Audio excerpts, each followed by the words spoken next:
नमस्कार दोस्तों। देखिए, आशा करता हूँ कि आपने 17वीं बीपीएससी को टारगेट करते हुए मेरा पहला वीडियो देखे होंगे, जिसमें हम मॉडर्न हिस्ट्री का खास करके पीवाईक्यू कंप्लीट कर रहे हैं। ठीक है, तो आज का वीडियो जो है वो मेरा सेकंड वीडियो है, जिसमें हम देखते हैं कि क्वेश्चन क्या है। देखिए, अब क्वेश्चन से कि सीमांत गांधी के नाम से कौन जाने जाते हैं। ये जो क्वेश्चन नंबर 126 है, सीमांत गांधी के नाम से कौन जाने जाते हैं। आपके ऑप्शन से ऑप्शन ए क्या है, ए एम जिन्ना है, ऑप्शन बी है शौकत अली, ऑप्शन सी है अबुल कलाम आजाद, ऑप्शन डी है अब्दुल गफर खान, और ये क्या है, उपयुक्त में से कोई नहीं और उपयुक्त में से एक से अधिक। ठीक है, तो इसका राइट आंसर बताइए आप। इसका जो राइट आंसर हो जाएगा ये हो जाएगा आपका खान अब्दुल गफर खान। ठीक है, अब खान अब्दुल गफर खान जो है यह पाकिस्तान वाले क्षेत्र में देखने को मिलते हैं। ठीक है, अब देखिए खान अब्दुल गफर खान जो है ये इनका जो विचारधारा है गांधीवाद से, मतलब कि गांधी जी से काफी मिलता जुलता था, और इनकी जो मतलब कार्य थी वो महिला के अधिकार से रिलेटेड बातें करते थे। महिला को अधिकार से संबंधित समाज में लड़ाइयाँ लड़ी हैं, महिला के फेवर में इन्होंने। ठीक है, अब नेक्स्ट क्वेश्चन देखते हैं क्या है। नेक्स्ट क्वेश्चन है कि बंगाल विभाजन, ठीक है, यानी कि जो 1905 में हम लोग बंगाल विभाजन देखते हैं, ये बंगाल विभाजन के विषय में किसने कहा था कि यह जो विभाजन है हमारे ऊपर बम की तरह गिरा है। ठीक है, आपके ऑप्शन है सुरेंद्र नाथ बनर्जी, बी क्या है गोपाल कृष्ण गोखले, सी क्या है बिपिन चंद्र पाल, डी क्या है चित्तरंजन दास, और ये क्या है उपयुक्त में से कोई नहीं और एक से अधिक। इसका राइट आंसर हो जाएगा आपका सुरेंद्र नाथ बनर्जी। यानी कि जब बंगाल विभाजन का नीति सरकार के द्वारा घोषित किया गया तो उसी समय सुरेंद्र नाथ बनर्जी कहा कि ये जो बंगाल विभाजन की जो नीति लाई जा रही है ब्रिटिश के तरफ, ये हमारे ऊपर बम की तरह गिरा हुआ है। ठीक है, अब बात करते हैं हम बंगाल विभाजन का स्वरूप क्या है। तो देखिए बंगाल विभाजन, ठीक है, तो बंगाल विभाजन की अगर बात करें तो बंगाल विभाजन जो है सबसे पहले ब्रिटिश सरकार जो है दिसंबर 1903 में, ये क्या दिसंबर 1903 में सार्वजनिक घोषणा करते हैं बंगाल विभाजन करने की। ठीक है, कब करती है, दिसंबर 1903 में सार्वजनिक घोषणा करती है। और सार्वजनिक घोषणा करने में जो ये तर्क देती है ब्रिटिश सरकार, जो तर्क देती है, जो सरकार, जो ब्रिटिश गवर्नमेंट है, जो ब्रिटिश सरकार है, वो मतलब कि इतनी ज़्यादा आबादी होने के कारण जो है सरकार को चलाने में असमर्थ हो रही है, जिसके कारण जो बंगाल का विभाजन करना चाहते हैं, और बंगाल विभाजन करने के फलस्वरूप जो है वो आसानी से सरकार को चला सकते हैं। ठीक है, इस तरह का उसने तर्क दिया, और तर्क देने के बाद जो है बंगाल विभाजन दो आधार पर बांट देती है। पहला धर्म के आधार पर और दूसरा भाषा के आधार पर। ये कौन कौन से आधार हैं, पहला हम लिखते हैं यहाँ पर धर्म के आधार पर, एंड दूसरा क्या है भाषा के आधार पर। ठीक है, अब देखिए जब दिसंबर 1930 में सार्वजनिक घोषणा की जाती है और तर्क मिल जाता है, जब तर्क दे देता है तो इसके विरोध में क्या होता है, आंदोलन होना प्रारंभ हो जाता है। ठीक है, और जब आंदोलन शुरू हो जाता है तो फाइनली इसने जो है जुलाई 1905 में, कब जुलाई 1905 में बंगाल विभाजन का घोषणा करता है। ठीक है, बंगाल विभाजन का घोषणा करता है ब्रिटिश सरकार, और 16 अक्टूबर 1905 को इसे लागू करता है। अब देखिए जब यह बंगाल विभाजन जब यह बंगाल विभाजन का सार्वजनिक घोषणा करने के फलस्वरूप जो 16 अक्टूबर 1905 में लागू की जाती है, तो 16 अक्टूबर 1905 में लागू करने के फलस्वरूप यहाँ पर कलकत्ता के टाउन हॉल में, ठीक है, कब 16 अक्टूबर 1905 में कोलकाता के टाउन हॉल में जनसभा आयोजन की जाती है। टाउन हाउस में जनसभा आयोजन की जाती है। ठीक है, और इसी जनसभा आयोजन में सबसे पहले स्वदेशी शब्द का प्रयोग किया जाता है, और स्वदेशी शब्द का प्रयोग करके स्वदेशी आंदोलन चलाया जाता है। ठीक है, अब देखिए ये जो 16 अक्टूबर 1905 में जब यह बंगाल विभाजन लागू की जाती है ब्रिटिश सरकार के द्वारा, तो यह पूरे भारत में यह एक शोक के दिन के रूप में लेते हैं, और पूरा भारत जो है पूरा भारत के कोने कोने में इसे शोक के रूप में मनाया जाता है। नेक्स्ट क्वेश्चन देखते हैं क्या है।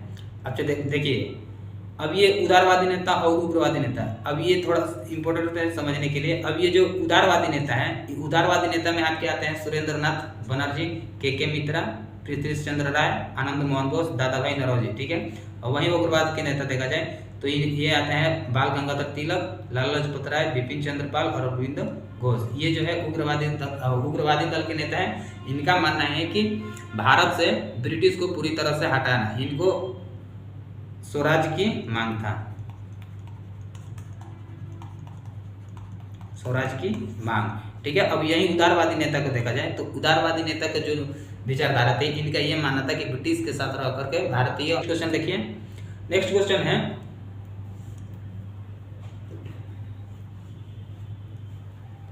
नेक्स्ट क्वेश्चन क्या है? नेक्स्ट क्वेश्चन आपका ये कि सरदार उधम सिंह ने किससे मारा था? सरदार उधम सिंह ने किससे मारा था? आपका ऑप्शन है जनरल डायर को, कर्जन वायली को, माइकल ओडायर को, ऑप्शन क्या है सैंडर्स को, और ये क्या है उपयुक्त में से कोई नहीं और उपयुक्त में से एक से अधिक। ठीक है, अगर इसका राइट आंसर देखा जाए तो ये जो सरदार उधम सिंह जो है, सरदार उधम सिंह जी ने माइकल ओडायर की हत्या करी थी। किसकी? माइकल ओडायर की हत्या करी गई थी। अब देखिए, माइकल ओडायर की हत्या जब सरदार उधम सिंह जी के द्वारा की गई थी तो इसके पीछे का कारण है, सबसे पहले हम देखते हैं बदला, यानी कि सरदार उधम सिंह जी जो है ये बदला लेते हैं किसका? जालियांवाला बाग हत्याकांड का। जालियांवाला बाग हत्याकांड जो कि यह कब होता है आपका? 1919 में पंजाब में, इसका ये बदला लेते हैं। ठीक है, अब देखिए ये जो आपका राइट आंसर हो जाएगा माइकल ओडायर। अब बात करते हैं हम जालियांवाला बाग, यानी कि जालियांवाला बाग क्या कब होता है, इसका स्वरूप क्या है? तो जालियांवाला बाग को देखते हैं कि जालियांवाला बाग नरसंहार जो है 1919 में देखने को मिलता है। देखिए, हम बात करते हैं कि जब पंजाब में आंदोलनकारी नेता सैफुद्दीन किचलू और सत्यपाल मलिक, किसका नाम, कौन कौन से नाम है? सैफुद्दीन किचलू,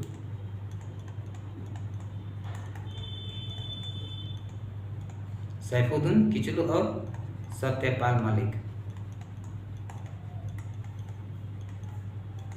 सैफुद्दीन किचलू और सत्यपाल मलिक ये जो नेता है ये आपका आंदोलनकारी नेता है। जब इन आंदोलनकारी नेता को गिरफ्तार कर लिया जाता है और गिरफ्तार करने के फलस्वरूप जब इन्हें जेल भेज दिया जाता है तो पंजाब में जो आंदोलन शांतिपूर्वक चल रही थी वो आंदोलन उग्र में बदल जाते हैं। ठीक है, और जब आंदोलन उग्र में बदल जाते हैं तो इसको काउंटर करने के लिए ब्रिटिश सरकार जो है इस पर गोलियां बरसाना शुरू कर देते हैं। ठीक, तो हम देखते हैं कि पंजाब में जगह जगह पे ये आंदोलन होना शुरू हो जाता है। ठीक है, जब ये आंदोलन होना शुरू हो जाता है तो इसी बीच में है ब्रिटिश जो है एक कानून लाती है। कौन सी कानून है वो है आपका मार्शल कानून। ठीक है, मार्शल कानून, और मार्शल कानून आता है किसके? माइकल ओडायर के नेतृत्व में, माइकल ओडायर के अंतर्गत आता है। अब इस मार्शल कानून में ये था कि कहीं भी मतलब कि भीड़ इकट्ठा नहीं करना, यानी कि 3 लोगों से ज्यादा भीड़ नहीं चाहिए। ठीक है, 3 से ज्यादा भीड़, यानी कि 3 से ज्यादा अधिक जो नागरिक है वो एक साथ रह करके आंदोलन नहीं करेंगे। ठीक है, पहला ये हो गया। एंड सेकेंड हम लिखते हैं कि सब के आधार पर गिरफ्तार करना। तो ये था आपका मार्शल कानून में। अब ठीक है, अब ये तो हो गया आपका मार्शल कानून, लेकिन देखिए मार्शल कानून आने के बाद जो ये माइकल ओडायर के अंतर्गत आया था। लेकिन क्या होता है कि पंजाब में, ठीक है, पंजाब में जालियांवाला बाग जगह पर, ठीक है, जालियांवाला बाग जगह पर त्योहार आयोजित किया गया था। ठीक है, और ये जो त्योहार आयोजित करने वाले वहाँ के जो पंजाबी नागरिक है उनको इस कानून के बारे में पता नहीं था, और ये कानून के बारे में जब पता नहीं होने के कारण ये जो खबर माइकल ओडायर को मिलता है तो ये माइकल ओडायर जो है अपनी बड़ी मात्रा में सेना के साथ आता है जालियांवाला बाग स्थान पर, और जालियांवाला बाग स्थान पर आने के फलस्वरूप बिना किसी सूचना को गोलियां बरसाना शुरू कर देते हैं। और जब गोलियां बरसाना शुरू कर देते हैं इसमें करीब 1000 प्लस यानी कि 1000 से भी ज़्यादा लोग मारे गए थे, मारे जा चुके थे। ठीक है, मारे जा चुके थे इसी जालियांवाला बाग के, जिससे हम लोग एक भारत के लिए शर्मनाक घटना होती है। और इसी घटना के फलस्वरूप सरदार उधम सिंह जो है इसका बदला लेने के लिए लंदन जाते हैं, और लंदन जाने के फलस्वरूप लेक्टक हाउस में इसकी सरदार उधम सिंह जी के द्वारा माइकल ओडायर को मृत्यु मतलब कि हत्या कर दी जाती है, यानी कि गोली से उनको मार दिया जाता है। तो ये रहा पूरा सरदार उधम सिंह जो है जनरल ओडायर को क्यों मारते हैं, जो कि आपका रिलेटेड है इससे जालियांवाला बाग से। नेक्स्ट क्वेश्चन देखते हैं। नेक्स्ट क्वेश्चन है कि भारतीय राष्ट्र कांग्रेस ने किस शर्त में पूर्ण स्वाधीनता का प्रस्ताव पारित किया था? यानी कि पूर्ण स्वाधीनता शब्द का प्रयोग, पूर्ण स्वाधीनता शब्द का जो प्रस्ताव है, यानी कि पूर्ण स्वाधीनता का जो प्रस्ताव पारित किया गया था कांग्रेस के कौन से अधिवेशन में किया गया था? आपके ऑप्शन ए है 1920 नागपुर, ऑप्शन बी है 1924 बेलगांव, 1929 है सी क्या है 1929 लाहौर, डी क्या है 1931 कराची। इसका आपका जो राइट आंसर हो जाएगा वो हो जाएगा आपका 1929 लाहौर अधिवेशन में, जिसकी अध्यक्षता कौन कर रहे थे? पंडित जवाहरलाल नेहरू। ठीक है, पंडित जवाहरलाल नेहरू के नेतृत्व में यह लाहौर अधिवेशन किया गया था और इसी में पूर्ण स्वाधीनता के प्रस्ताव पारित किया गया था। ठीक है, अब बेलगांव की अगर बात करते हैं, ये जो बेलगांव है इसमें आपका महात्मा गांधी अध्यक्ष रहे।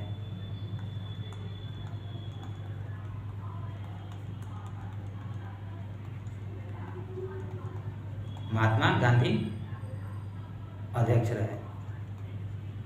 ठीक है, अब ये जो कराची अधिवेशन 1931 हुआ, कराची अधिवेशन 1931 में गांधी इरविन के समझौते के मसौदे पर बात करी गई थी आपका 1931 में, जिसमें अध्यक्षता कौन है?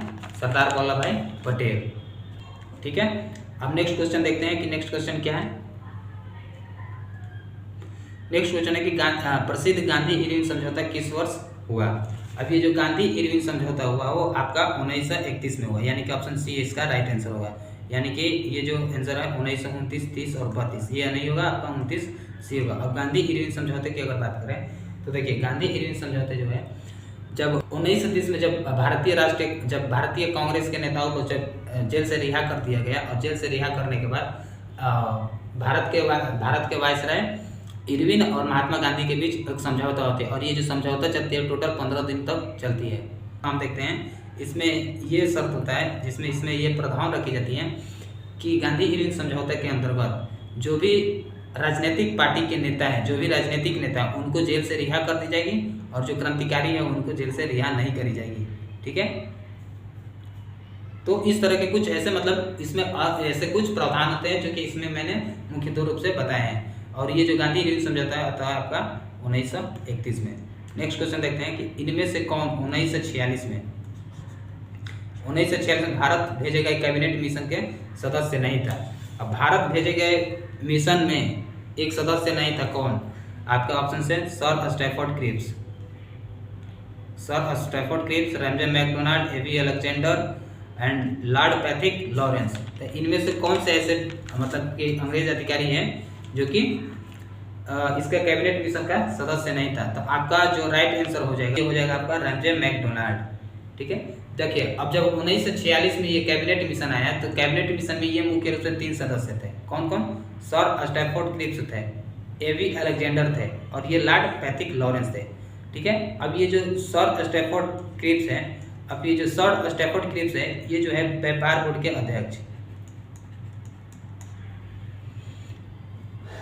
किसका है? ये है आपका व्यापार बोर्ड के अध्यक्ष। अगर वहीं पैथिक लॉरेंस की बात करें तो ये भारत सचिव रहते हैं।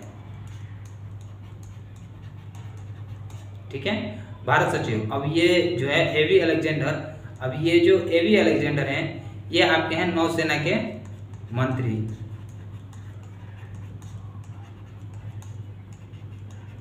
नौसेना के मंत्री और यही जो तीनों सेना आते हैं, यही जो तीनों अधिकारी आते हैं ये कैबिनेट मिशन के अंतर्गत आते हैं। और ठीक है, नेक्स्ट क्वेश्चन देखते हैं क्या सी है। क्वेश्चन है ये जो बारदौली सत्याग्रह का सफल नेतृत्व किसने किया?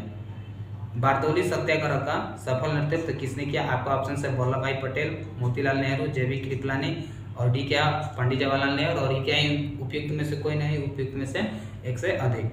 तो इसका जो राइट आंसर हो जाएगा आपका ये जो आपका वल्लभ भाई पटेल इसका राइट आंसर हो जाएगा। कौन?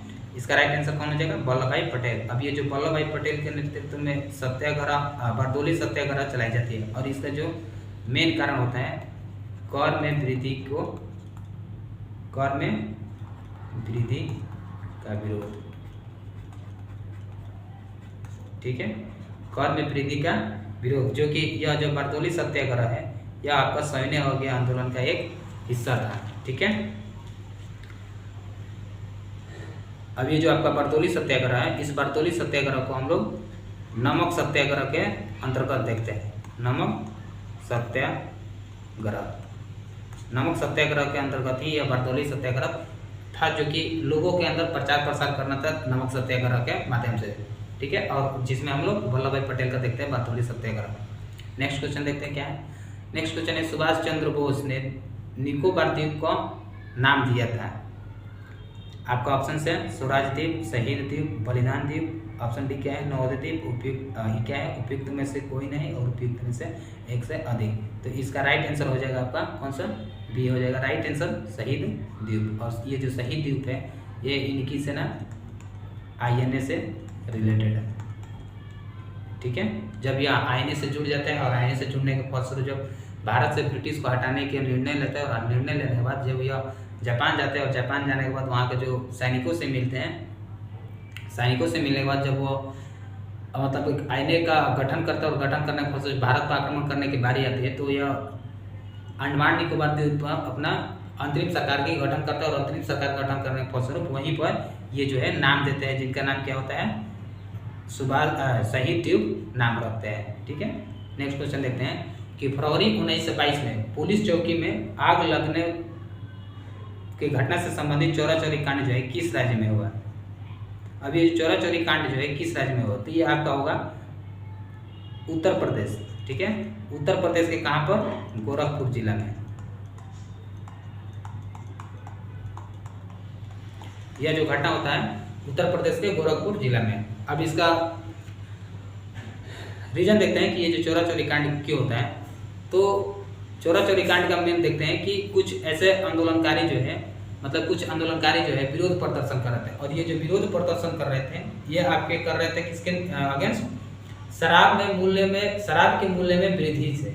जब शराब के मूल्य में वृद्धि कर दी गई तो वहाँ पर कुछ आंदोलनकारी जो है इसका विरोध प्रदर्शन कर रहे थे, जिसमें पुलिस जो है इसके बदले में लाठीचार्ज करती है, और लाठीचार्ज करने के फलस्वरूप ये जो आंदोलन है शांतिपूर्वक चल रहे थे ये उग्र में बदल गया, और उग्र में बदलने के फलस्वरूप इस आंदोलन में एक पुलिसकर्मी की मृत्यु हो जाती है, ठीक है, डेथ हो जाती है। और उसी डेथ हो जाती है तो यहाँ पर जो पुलिस आते हैं और बदले में इनको फायरिंग का मतलब कि सामना करना पड़ता है। जब यह पुलिस आंदोलनकारियों पर फायरिंग करना शुरू कर देते, बंदूक गोली चलाना शुरू कर देते, तो ये जो आंदोलनकारी है अत्यधिक मात्रा में तीव्र हो जाती है, और ये तीव्र होने के फलस्वरूप यह पुलिस पर आक्रमण करते हैं, जिसके फलस्वरूप ये जो पुलिस है भाग करके एक वहाँ का जो स्थानीय पुलिस चौकी है उसमें छिप जाते हैं। छिपने के फलस्वरूप पुलिस की जो थाना है उसका दरवाजा बंद कर देते हैं, और बंद करने के फलस्वरूप ये जो आंदोलनकारी है उस पुलिस चौकी को पूरे ही आग लगा देते हैं, ठीक है। पुलिस चौकी को आग लगाते हैं, जिसमें लगभग आपका 22 पुलिसकर्मी की मृत्यु हो जाती है। 22 से ज़्यादा पुलिसकर्मी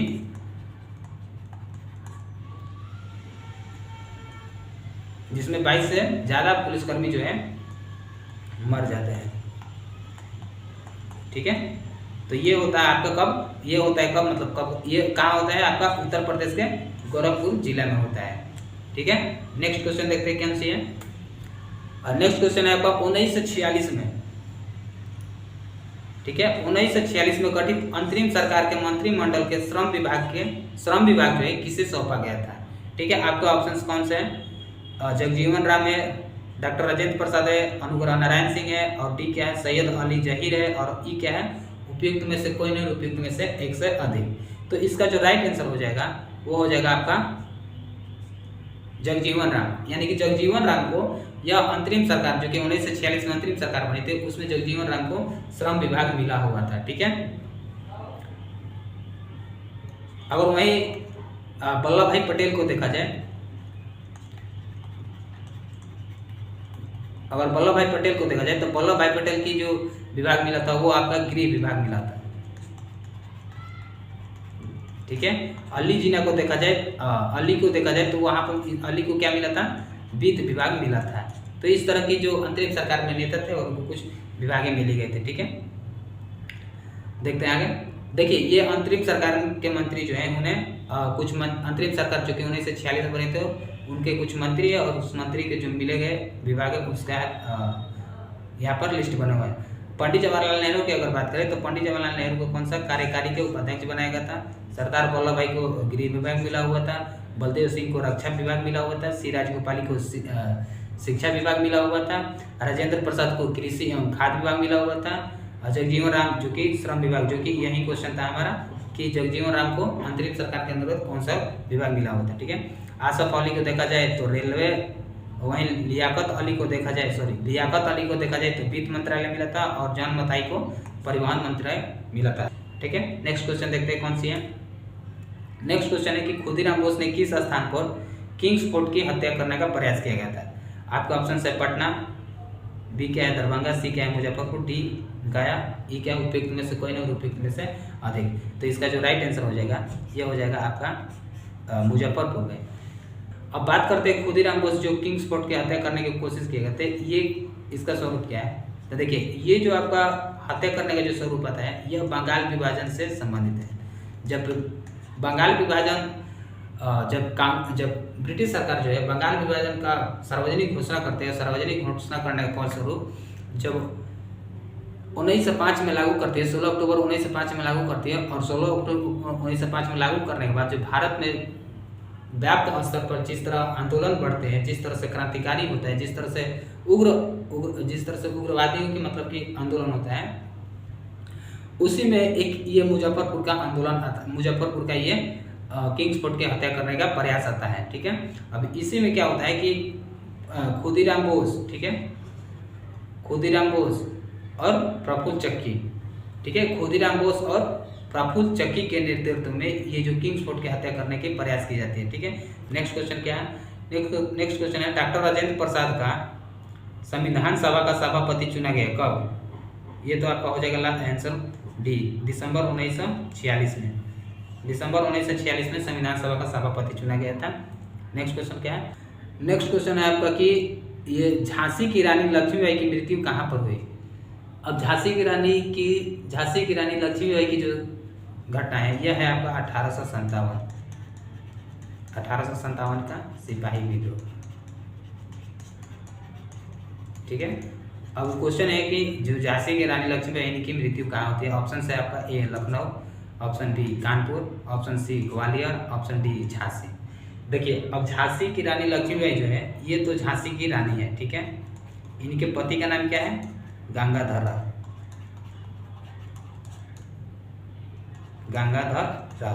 और जब गंगाधर राव की मृत्यु हो जाती है, तो इनके जो दत्तक पुत्र रहते हैं वो झांसी के राजा बनने के लिए मतलब कि दत्तक पुत्र जो है इनके गंगाधर राव के जो दत्तक पुत्र है वो झांसी का राजा कहलाने के लिए थे, लेकिन वो मतलब कि छोटे थे। ठीक है, यानी कि बचपन छोटे थे। जब छोटे थे तो अंग्रेज अधिकारी जो है यह झांसी को मतलब कि अंग्रेज अधिकारी जो है इस गंगाधर राव के जो दत्तक पुत्र है यानी कि जो छोटा दत्तक पुत्र है इसको अपना राजा मानने से इनकार कर देता है। ठीक है, लेकिन झांसी रानी जो है इस नारा के साथ अपना आवाज़ को बुलंद करते हैं कि मैं अपनी झांसी नहीं दूंगी, और इस तरह का आवाज़ बुलंद करने के फलस्वरूप झांसी का मतलब कि रक्षा करने के लिए झांसी का नेतृत्व करने के रूप में उभरते हैं। ठीक है, लेकिन क्या होता है कि ब्रिटिश जो जब राजा मानने से इनकार कर देता है तो इस तरह से झांसी में हस्तक्षेप करना शुरू कर देता है, और हस्तक्षेप करने के फलस्वरूप झांसी को आक्रमण करना चालू कर देता है। ठीक है, अब जो झांसी की रानी है यह भाग करके यानी कि जब झांसी छोड़ करके कहाँ चली जाती हैं, तात्या टोपे से मिल जाती हैं। किससे,